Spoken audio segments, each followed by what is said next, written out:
Okay, back again. We're not going to do back again. It's fucking leg day. Wait, that wasn't that funny. So, legs, day 152. We're not going to exceed the 160s. It'll be within the 160s is going to be the end. I think I'm just really trying to milk the bulk, honestly, at this point. But, nothing wrong with sort of staying heavy for a while. Just kind of solidify the muscle gained. I've made this point before. When I started the bulk, I instantly gained like 10 pounds in a week. Right? I started about 230. That was like the depleted, dieted weight. And then within a week, it just rebounded up to like the 238. Probably more like 238, so 8 pounds. But, right. You have the right of way, asshole. Yeah, go. Friggin' Tesla. Oh, you flipped me off. I'm in the right. Whatever. So, what was I just saying? Fuck, no, I forget. Yeah. So I rebounded up to like 238. Just all the carbs, sugar, instantly filling up the muscles. Getting really hydrated, probably holding some water. Right. So, there's sort of a variety of different types of weights in that sense, right? Like, even though on my little graph of my weight change, like it instantly spiked, right? That's just temporary water carb weight. That's nothing, right? Once you sort of get that slow progress, pound or 2 pound, I don't know how many pounds you're going for a week. For me, it's just pretty much as I can do, trying to eat as much food as possible. But staying up at a heavy weight for a while, I would definitely imagine it's going to be conducive with, let's say, like keeping the gains on the bulk, right? Because if I were to have just done 1 month of the bulk, and sure, I went from 230 to 240, uh, if 8 pounds of that is water weight, then what did I gain? 2 pounds? Like nothing. So typically, I would, as long as you're not putting on too much body fat, I would kind of want to bulk for me, it ends up being about a 2-to-1 ratio ish. Now, obviously, this bulk is kind of, I think this is my longest one ever of trying to gain weight. But, after this, the dieting phase, especially since I'm already pretty lean, it's not really going to exceed, well, I can guarantee it's not going to exceed 3 months. But it'll probably be more like 2.5, 2. Whereas this bulk is, what are we getting into, like over 5 month territory? So, yeah, nothing. So legs, gonna spam some leg extensions and leg curls just like normal.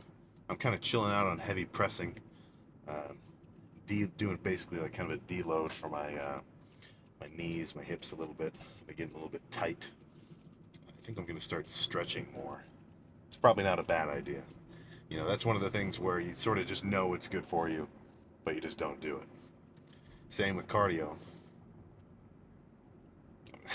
You should do your fucking cardio. But nothing else to talk about. Let's get started.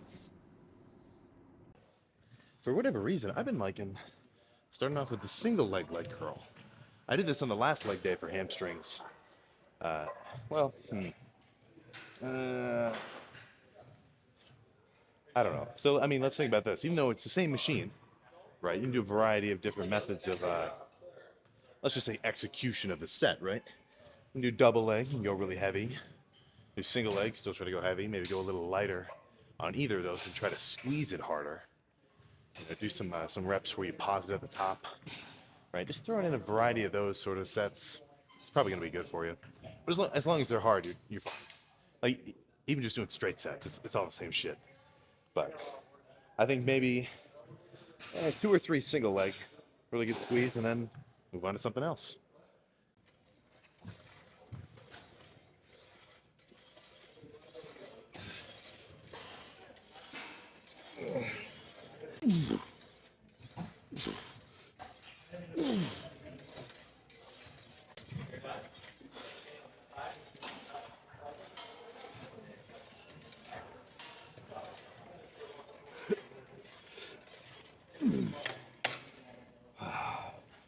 Okay. Yeah, let's move on to double leg.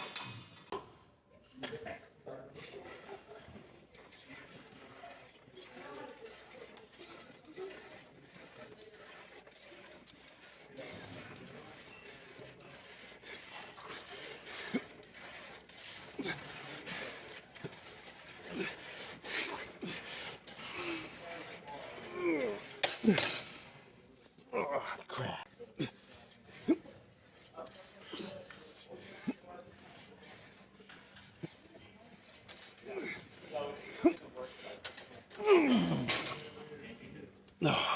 I'd say my preset ritual.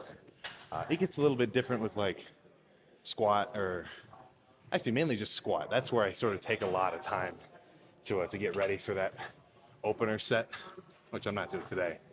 But I'll get my music playing, take a few huffs and puffs, and just try to fucking go hard.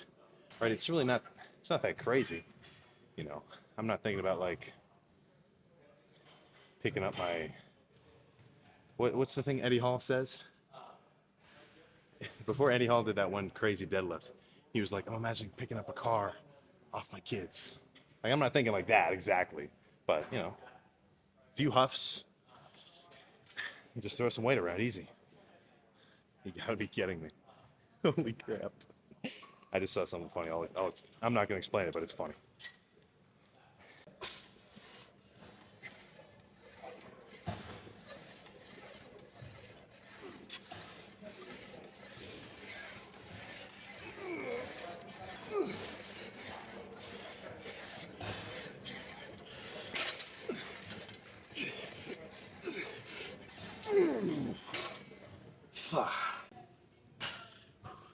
It's kind of hard not to repeat angles with this machine. I mean, you can only really look at it this way.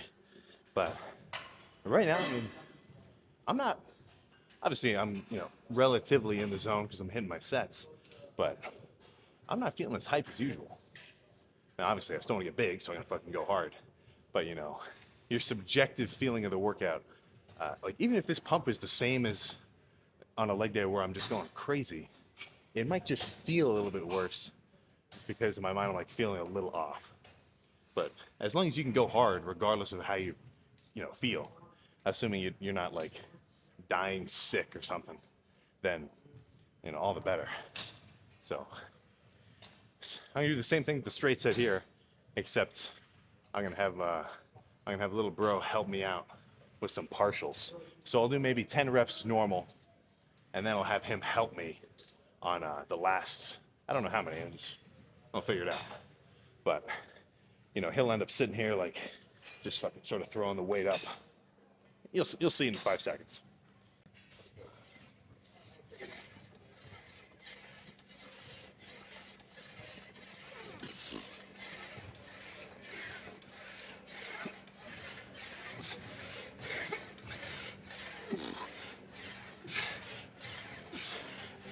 Help, goddammit.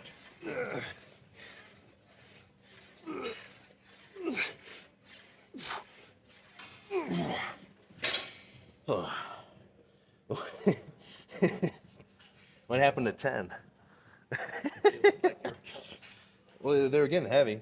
No, that's still good. I want to help on one more. But that's sick. That was good. Yeah, it looked like you were going good. Yeah, man, it's starting to feel heavy.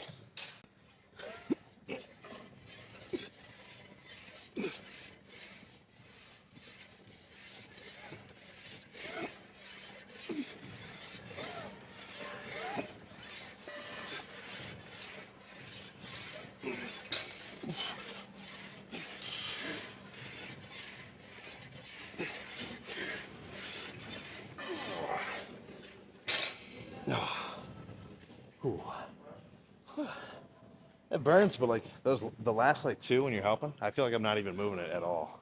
It's just, Like I felt like it was all you. dude, I must have. I feel like I look. I was like, So I wouldn't mind barbell or dumbbell RDLs, but I like doing them with a cable the best. If you have a oh god, if you have a belt squat machine, this would probably work just as well. Maybe you get some like I don't know, maybe just like a straight bar, I don't know, whatever. Because you'd be doing the same thing, well, a similar thing to this movement, right? Because you're pulling from a cable rather than just a bar. And something about it, I like the feel, right? Like the difference is almost like doing a dumbbell curl versus a cable curl. And for whatever reason, I like this more. So in terms of execution, RDLs are tricky, hard to get a hold of. I didn't do them for years. But then, I don't know, one day I fucking sat down and tried it. So I'm not trying to, I don't flex my ass at all. I don't flex my lower back at all. The only thing I'm trying to do is like pull my tailbone under my legs. That's probably the closest thing I can tell you to a good cue, apart from just saying, practice it with lightweight and try to feel something. So 2 of these should be good, maybe more. I got 4 sets of, I'm losing my mind right now. 4 sets of hamstrings left. So if this feels really good, I might just do all 4 here.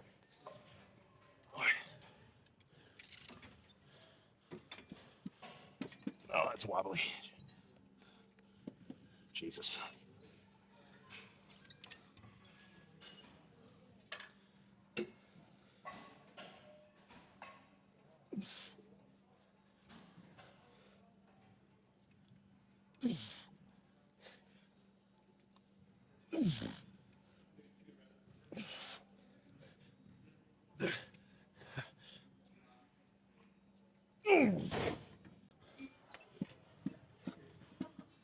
Dude, this is fucking getting hard to this wobble.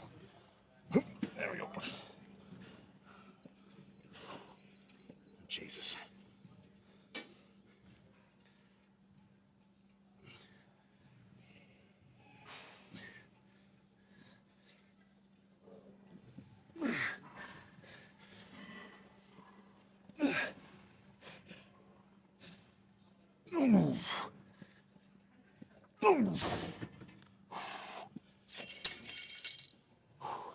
Okay. I think I'm just gonna finish with this. So, 2 more. I'll just show the one since, for the whole quad workout, I'm just gonna sit right here.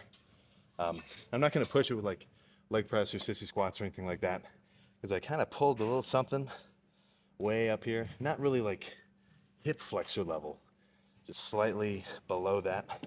I was going way too heavy on leg extensions, but it feels pretty good today. But the last thing I want to do is re-injure it, jumping back into it too quick. So I'm gonna sit here with moderate weight and just bust out 11 sets of single leg extensions. Surefire method to get a pump, but obviously I'd prefer to do some heavy stuff as well. But if that's at the cost of re-injuring yourself, that's stupid. So imagine this set 10 more times. Simple.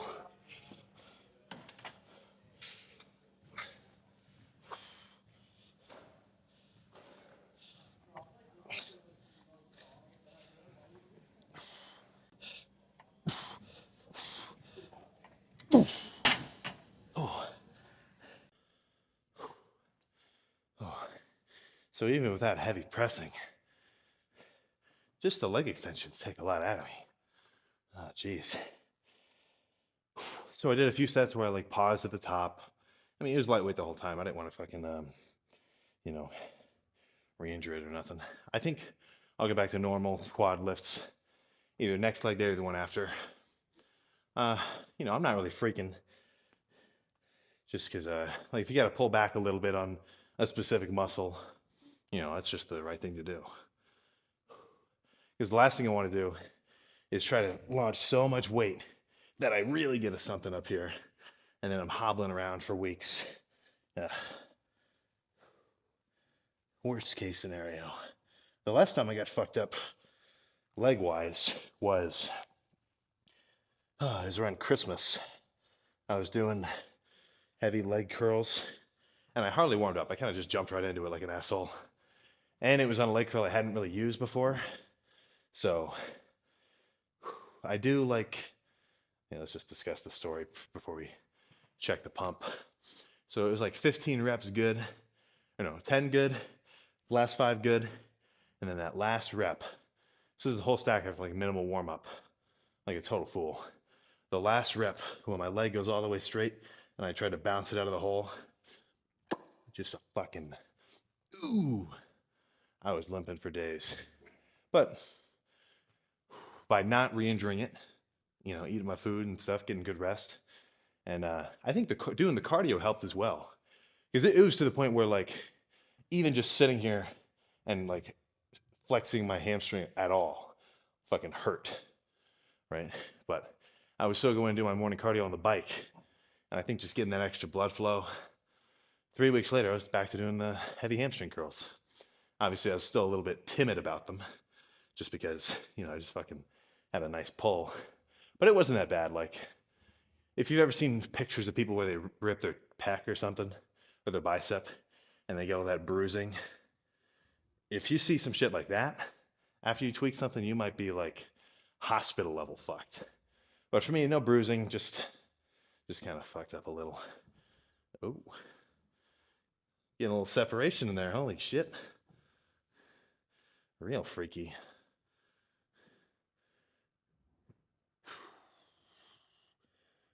Oh.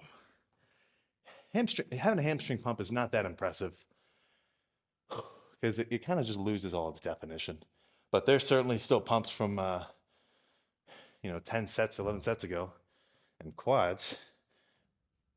Oh, ooh. Dude, quads are tight as all hell. See if I can hold my breath, get some veins going.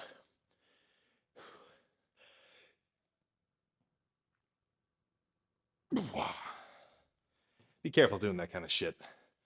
Or like if you're flexing and you do that thing just there, where you take a big breath and you try to like tense up, spike your blood pressure, get some veins popping out.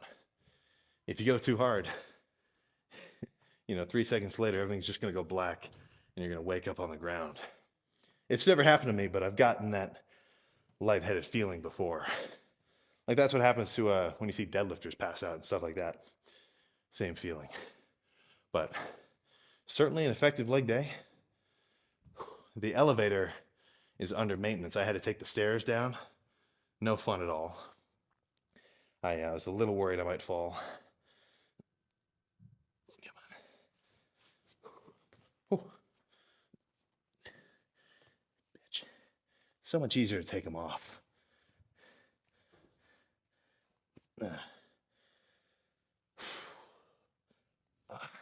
So I can still feel my calves from yesterday. So I'm gonna let them chillax. I do pretty much say like I do calves every day, but really what it ends up being is I do calves whenever they're not sore. I think that's probably a better rule. Because let's say you do calves, they're sore for 2 days after. You're not gonna get any benefit if you work them out while they're still sore, right? So if at the end of your lift, you realize, my calves don't feel that bad right now. 8 sets, any calf exercise you want, heavy enough where 20 reps feels good, and you should see some noticeable gains. As long as you do it, as frequently as you can. You'll definitely get better gains than not doing calves and just blaming your genetics like a fucking loser. Not to say that some people are, fucked in that aspect, but you get the idea. So let's get out of here. I'm fucking tired. There we go. So fuck. Hamstrings has been just getting killed on a perfectly consistent basis. But quads, gotta go a little lighter. I'm still hitting them hard. Like the sets are still hard, even though it's, relatively lightweight. But, ideally, I'm fucking going totally bananas.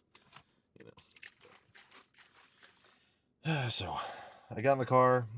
I tell you what, it is a rabbit hole once you start watching takeover fails on Instagram Reels, where they're fucking drifting and the dudes are getting. Oh, I love it. I love those.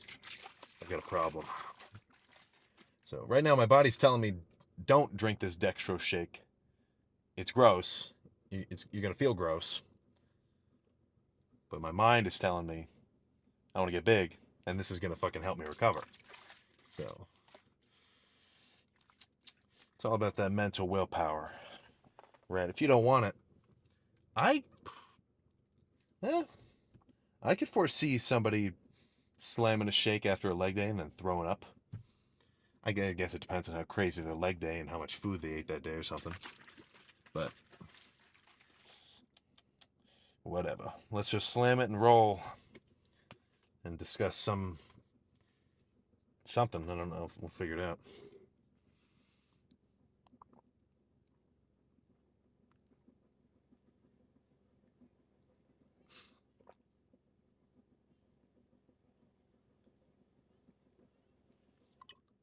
God damn it.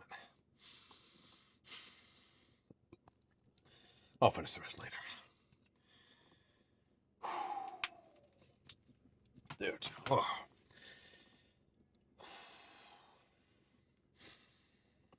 It just wants to.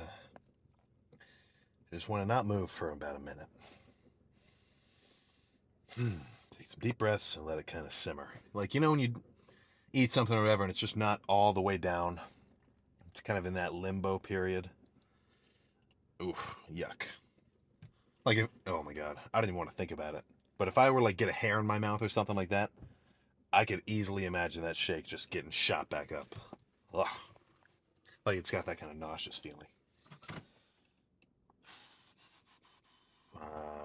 But obviously now it's gone. Kind of used to it.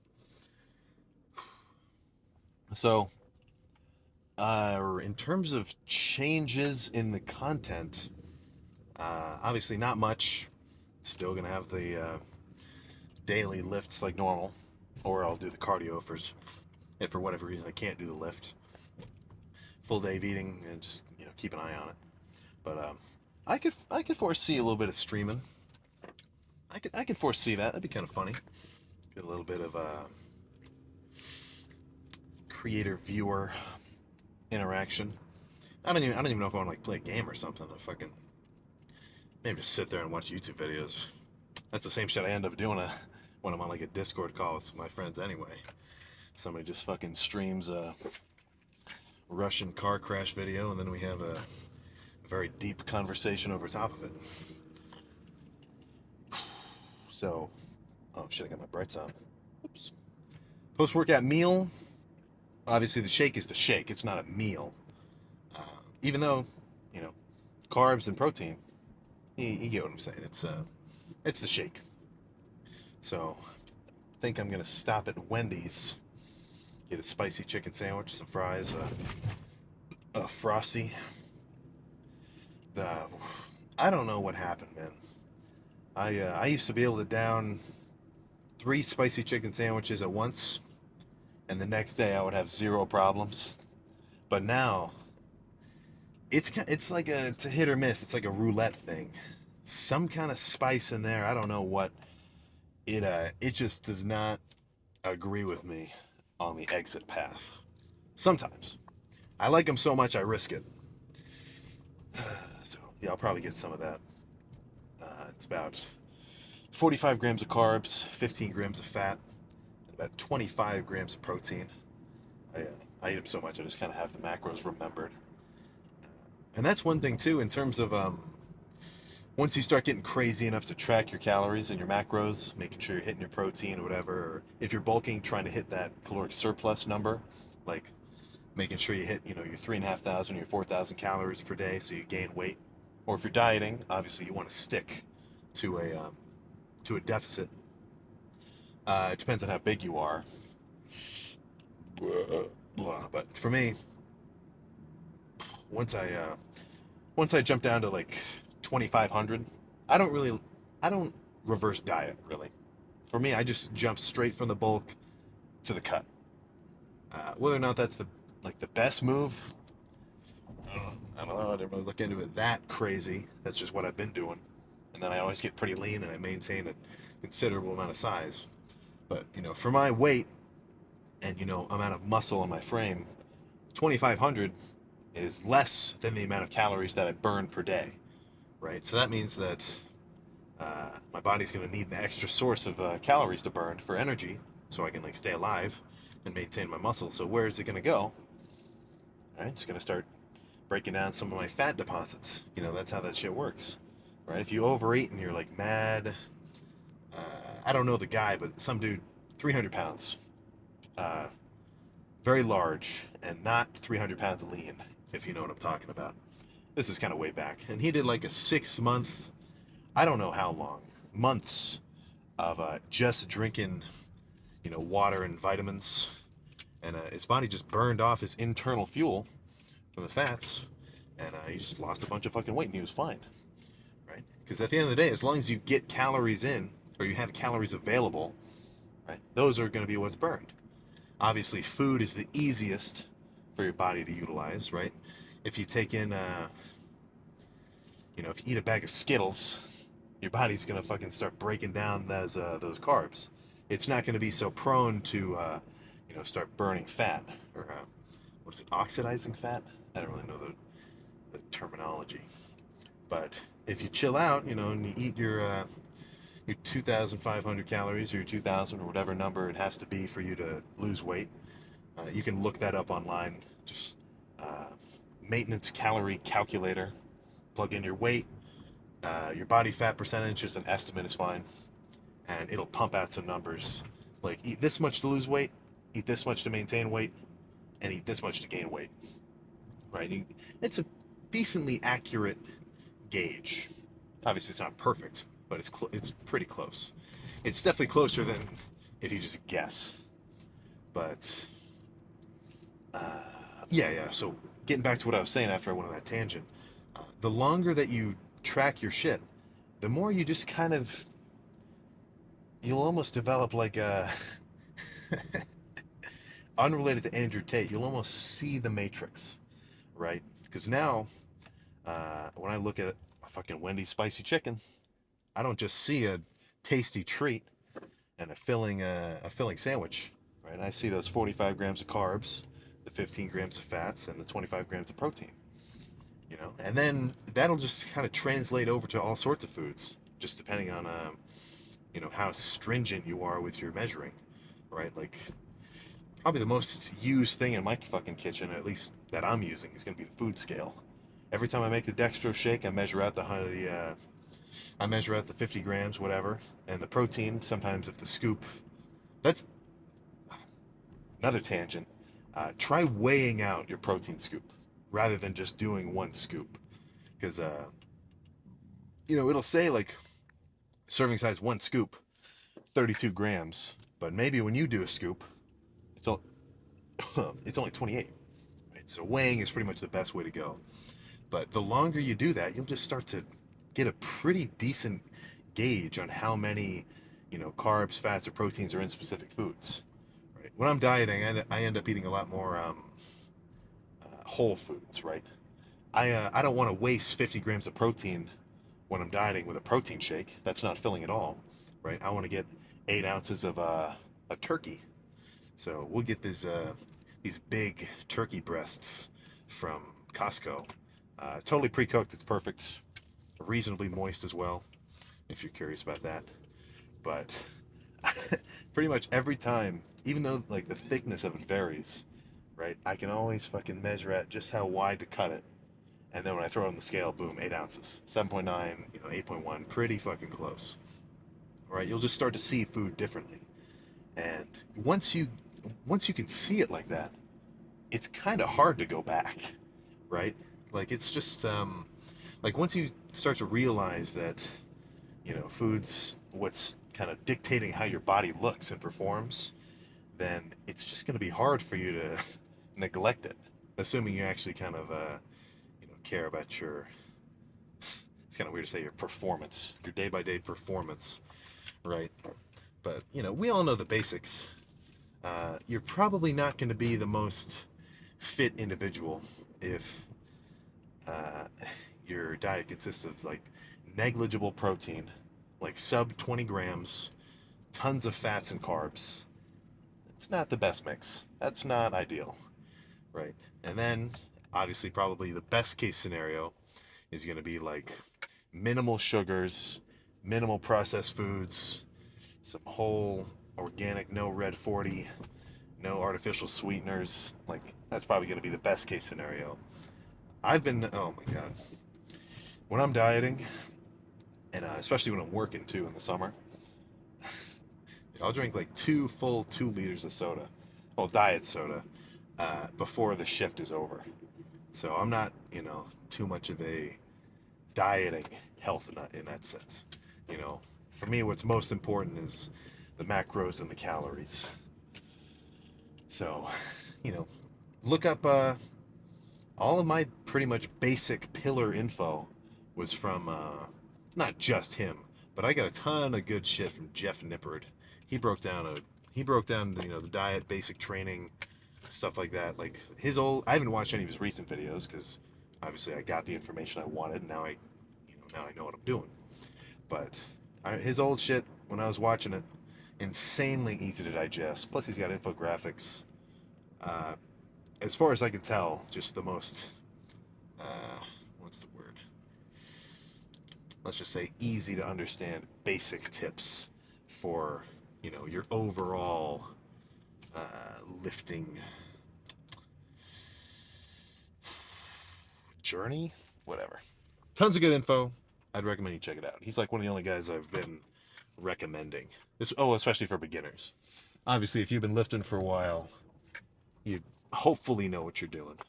But it's always good to refresh too. I learn new shit all the time, right?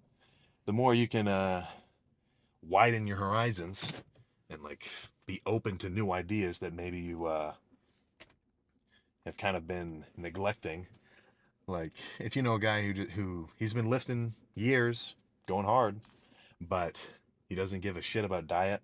He's like, oh, I'm pretty strong now. I don't need to focus on my diet. If you gave him 3 months of tracking his calories and making sure he was actually eating in accordance to whatever his goals were at the time, maybe getting leaner, maybe getting heavier, then I'm sure he would keep doing that once he saw the results. So there's a it's not, this shit isn't just effort based.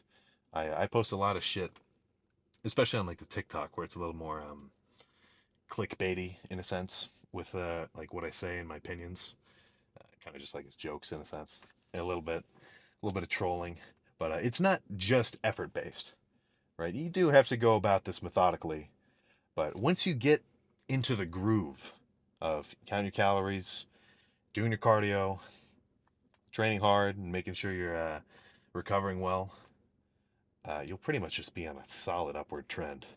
The last thing I would want to do is just plateau, because then you're gonna get tired of the gym. You're gonna be like, fucking whatever.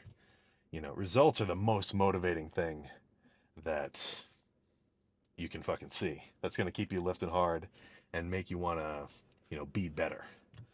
Because this is getting a little bit of a long car talk, but I made this point before too.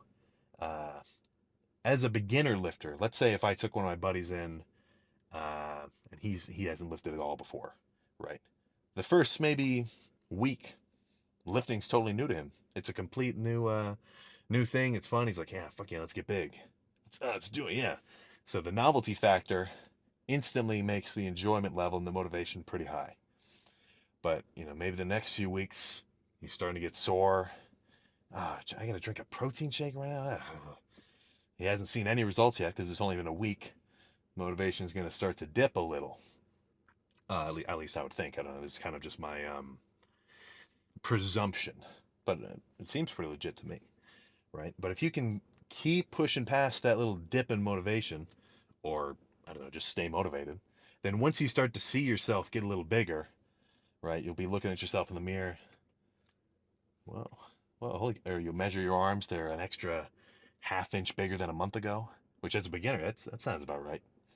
I'm not exactly sure the growth rates of your arms in inches, but once you start to actually see some gains, you're like, all right, let's get real now. So that pretty much sums up the thoughts that immediately popped into my head after that lift. Tomorrow, chest day, probably gonna go do the Metro again because I love their hammer strength press, and then cardio in the morning, same shit as usual. So hopefully you guys do it. Uh, Come on. Just try it. Just try it once. Fucking asshole. I'll see you next time. We're done. It's going to turn into an hour long if I just keep sitting here yapping.